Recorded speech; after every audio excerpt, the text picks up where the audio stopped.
Hey, what's going on, guys? Welcome to the channel. At UFC Vegas 71 in the main event, Sergei Pavlovich KO'd Curtis Blaydes in the first round to continue his streak of first round KO wins, 6 straight in a row via first round KO. And I believe that Pavlovich shook up the heavyweight division. And this video is going to be basically discussing the state of the heavyweight division. And also, spoiler alert, what I'm going to discuss in this video, the only fight to make right now is Jon Jones versus Sergei Pavlovich. I'm going to talk about that fight, and I'm going to give my early prediction for that fight. And I'm also going to discuss whether or not I think the UFC will actually change course and make that fight next. But I feel like this is a video that had to be made because basically since UFC 285, it seems like it's been set in stone that we are getting Jon Jones versus Stipe Miocic next. And I believe there is a massive misconception regarding Stipe Miocic as the heavyweight champion that I keep seeing people regurgitate, and I just want to refute in this video. But we'll talk about that later in the video. So what's going on with the heavyweight division? We had Francis Ngannou KO Stipe Miocic and take the heavyweight belt away. Then he was kind of inactive for a little bit. They had an interim title fight because basically Francis Ngannou wanted more time before he was going to defend his belt. And he had just fought in late March. So the UFC decided to do Ciryl Gane versus Derek Lewis. Ciryl Gane beats Derek Lewis, becomes the interim heavyweight champion. And then at UFC 270 in January of 2022, we get the undisputed champion Francis Ngannou versus the interim champion Ciryl Gane. Francis Ngannou wins that fight via decision, but he has knee injuries and he's going to be out for a while. He needs surgery. And also, that was his last fight on his contract. The UFC desperately wanted Francis Ngannou to lose that fight because they don't like when guys, especially guys of a certain notoriety, attempt to fight out their contracts without signing a contract extension. And that's the reason they were kind of vindictive with the interim belt. Well, anyway, we get a year down the line, and what ends up happening is, okay, it's time for Francis Ngannou to potentially return from this knee injury. They're not able to come to a resolution on the contract. So the UFC releases Francis Ngannou. He's free to go box. He's free to go fight in another organization. This video really isn't about Francis Ngannou. And now we need a new champion. So the UFC books Jon Jones versus Ciryl Gane at UFC 285 for the vacant heavyweight title. And this was a kind of a weird scenario because Jon Jones had never fought a heavyweight, but he's the consensus GOAT at light heavyweight. But he was having contract issues with the UFC for a while. And also, he had been out since February of 2020 when he had a controversial decision win over Dominic Reyes, a fight which a lot of people thought he lost. And going into this Ciryl Gane fight, there was a bit of an unknown here because it was like, okay, can Jon Jones regain form at a different weight class against one of the best in the world in Ciryl Gane, who was like considered a new breed of heavyweight? Well, anyway, you guys know what happened at UFC 285. Jon Jones wins the belt. He becomes the heavyweight champion, the undisputed heavyweight champion. And then immediately afterwards, in the immediate aftermath of that, we basically hear Jon Jones wants to fight Stipe Miocic next. Dana White in the UFC wants Jon Jones to fight Stipe Miocic next. And it's a foregone conclusion, essentially, that we're going to get Jon Jones versus Stipe Miocic in July at UFC 290. At least that was the consensus the night of 285 or the week of 285. Well, we've come to find out over the past month or so, that is not happening in July at UFC 290. We already have Alexander Volkanovski versus Yair Rodriguez, and the card is already stacked. We got Brandon Moreno versus Alexandra Pantoja, but that's beside the point. It's not happening in August.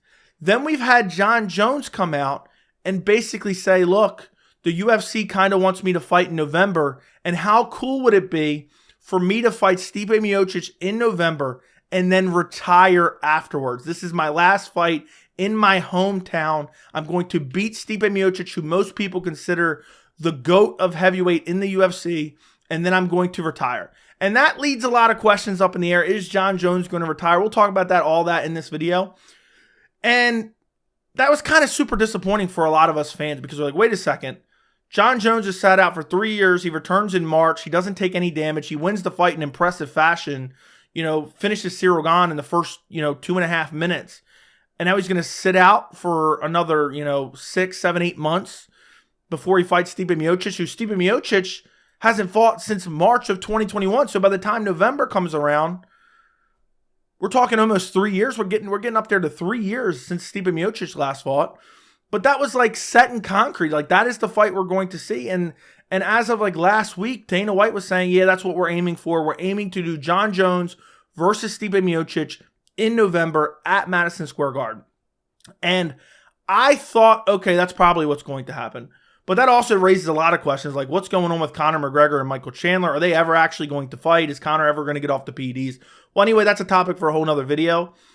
But then you have Sergei Pavlovich versus Curtis Blaydes at UFC Vegas 71. And I picked Curtis Blaydes in this fight. I thought he would use his fight IQ. I thought he would use his well-roundedness. I thought he would mix in his wrestling. And I thought he would beat Sergei Pavlovich, kind of leaving the heavyweight division at a bit of a weird position because there's really no other contenders. So Stipe Miocic kind of gets it by default because he's the former heavyweight champion, because he got knocked out and people thought maybe he deserved a rematch even after that. But that's not what happened. Sergei Pavlovich goes out there and KOs Curtis Blaydes, TKOs Curtis Blaydes in the first round, does it very impressively, hurts him with the jab, then eventually lands a nasty uppercut right on the chin, and then finishes him on the ground in the midway point of the first round. And now you look at Sergei Pavlovich's record. He has 6 straight wins, all 6 wins first round KOs. He just beat Curtis Blaydes, who's ranked in the top 5. He beat Tai Tuivasa, who I believe was ranked in the top 6, maybe even in the top 5 at the time he beat him. He beat Derek Lewis, with Derek Lewis, say what you will about his skills. I believe the heavyweight division is the least skilled division in the UFC, but Derek Lewis was ranked in the top 10 at that point in time. And the fact that Sergei Pavlovich has not only beat these guys, he's beaten them quickly in the first round, basically utter domination. And you go back to the fights before that, even though it's not against the best competition, you have Shamil Abdurakhimov, you have Maurice Green, you have Marcelo Golm. His only loss was in his UFC debut to Alistair Overeem. We're getting back to November of 2018 at that point. So Sergei Pavlovich has put on an ultimate run, and I believe with a win over a well-rounded fighter like Curtis Blaydes, and he did stuff a takedown in the fight, even though it was a horrible attempt. He shot in from 5 foot away by Curtis Blaydes. He stuffed a takedown. When I look at the UFC heavyweight division, what I see is a division that doesn't have a lot of contenders right now.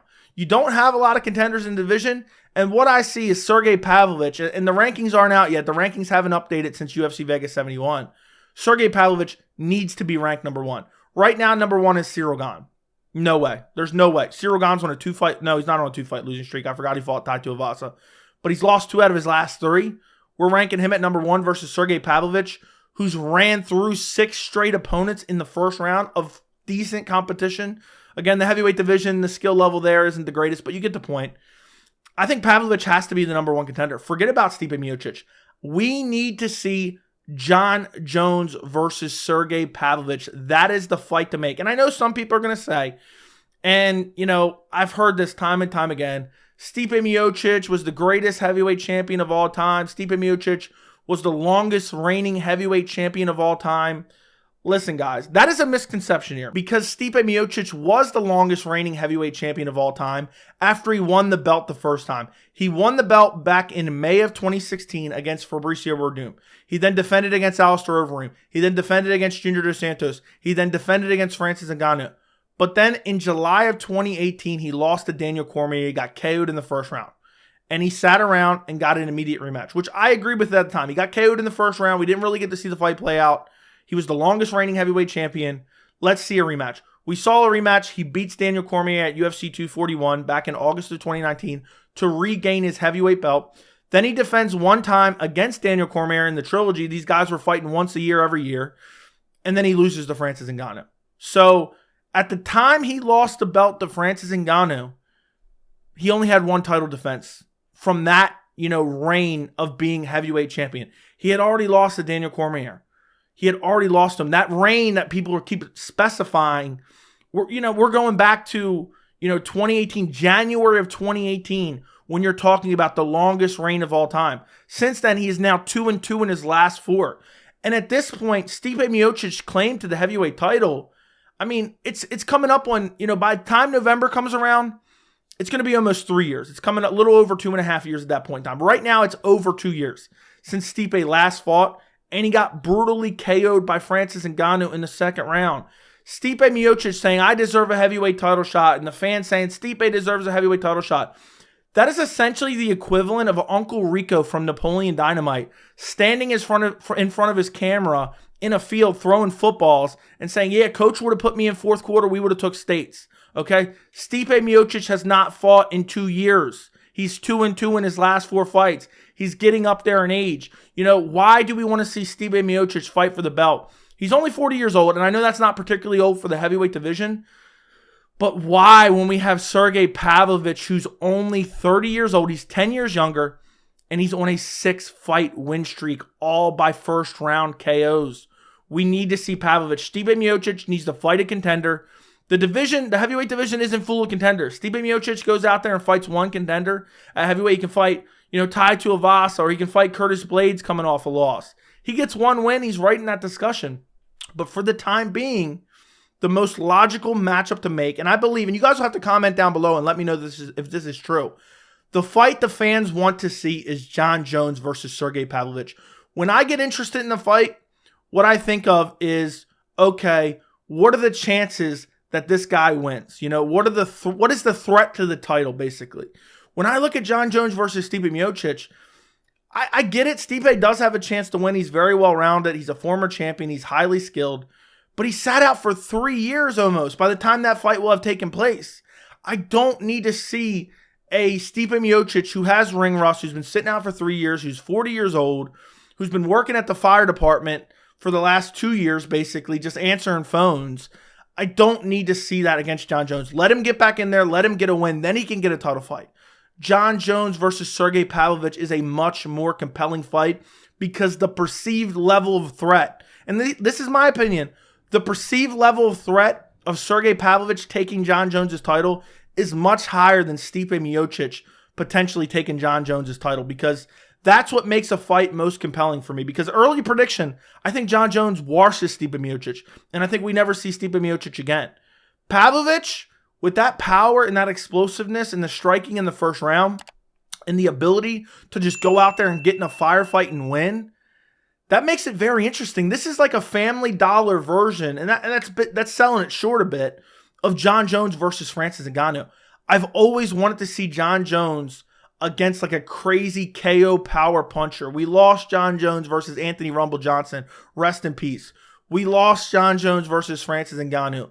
Please, MMA gods, please, UFC, we don't need to lose Jon Jones versus Sergei Pavlovich. And if he fights Stipe, if he loses to Stipe, I think Stipe is going to retire and head on back to the fire department. Jon Jones, if he beats Stipe, he may just retire. He's already hinted at it. He looks at Stipe Miocic as, okay, everyone says he's the heavyweight GOAT. I want to beat the heavyweight GOAT, and I want to acquire that legacy for myself. I think it's more meaningful, and this might be a hot take, I think it's more meaningful for Jon Jones to go out there and beat Sergei Pavlovich than it is to beat a Stipe Miocic who's been off, for over 2 years and is coming off a brutal KO loss to Francis Ngannou. So I think that's more meaningful. I think the fans want to see it. And, Stipe Miocic can go get a win, and then he can fight the winner of Jon Jones versus Pavlovich. That's the way the heavyweight division can play out, because the heavyweight division isn't full of contenders right now. Basically, you have Jon Jones, you have Sergey, and you have Stipe Miocic right now kind of in title contention. That's it. If Jon Jones retires, Pavlovich is your champion. Pavlovich is your champion unequivocally. And, I just hope the UFC doesn't make a mistake. It seems like every time, and I've been watching for 12, 13 years, every time there's this fight that everyone is dying to see, it seems like the UFC never makes it. I could list off a million, but just a couple. Anderson Silva, GSP. Anderson Silva, Jon Jones. Khamzat Chimaev, Colby Covington, a more recent example. Jon Jones, Francis Ngannou, a more recent example. Please, I believe the fans want to see Jon Jones versus Sergei Pavlovich. That is the most compelling matchup you can make. And based on merit, Pavlovich has earned it. He has earned it. 6 straight wins, all by first round KO. He has earned himself a title shot. Why make him sit out and wait or even fight another contender? Because we're in almost May right now. You're looking at 6 months before Jon Jones fights Stipe Miocic in November. Pavlovich is going to be sitting out by 10, 12 months, a year, basically, by the time he would actually get a title shot, because he doesn't need to fight anyone else. He's basically beaten everyone at this point. Why have him fight someone else when he's already earned a shot? Now, as far as an early prediction for this fight, I just see Jon Jones as the more well-rounded mixed martial artist. And every time you think he has the toughest challenge ever, it seems like he has the best performance he could ever put on. So an early prediction for this fight, I don't know about a method, but I am picking Jon Jones to beat Sergey Pavlovich. But boy, will that tension be high in the first round. I just think Jon Jones, with his fight IQ, with his variety of attacks, and you have Sergey Pavlovich, who has yet to even throw a kick in the UFC. I watched every single one of his fights. He has not thrown a kick yet in the UFC. I just think he's too one-dimensional, and I think Jon Jones, with the wrestling, which is elite, with the jiu-jitsu, which is elite, with the striking, which is a weird version of elite MMA striking. You know, it's not your typical like Israel Adesanya kickboxing, but it's elite. And I just think Pavlovich relies solely on his hands and his power to get the job done. So early prediction, I have to go Jon Jones. Do I think this will happen? This is a very tough question to answer because it seems like the UFC and Dana White and Jon Jones are all dead set on Stipe Miocic. But I think Jon Jones is a guy who's shown in the past he wants to fight the toughest challenge. He's not ducking anyone. I know people like to say, oh, he ducked Gus and he's ducking Reyes in a rematch. Jon Jones is not the type of guy to really duck anyone. I do believe he wants that Stipe Miocic match for legacy because he's like, look, I beat the consensus greatest heavyweight of all time in Stipe Miocic. But I think Jon Jones could potentially be looking at the fans and basically the way people are looking at Sergey Pavlovich and saying Pavlovich is the guy to beat him. Because I haven't really seen a lot of this yet, but I guarantee you're going to have a slew of fans saying, look, Pavlovich is the guy to beat Jon Jones. They said it about Gustafsson in the rematch.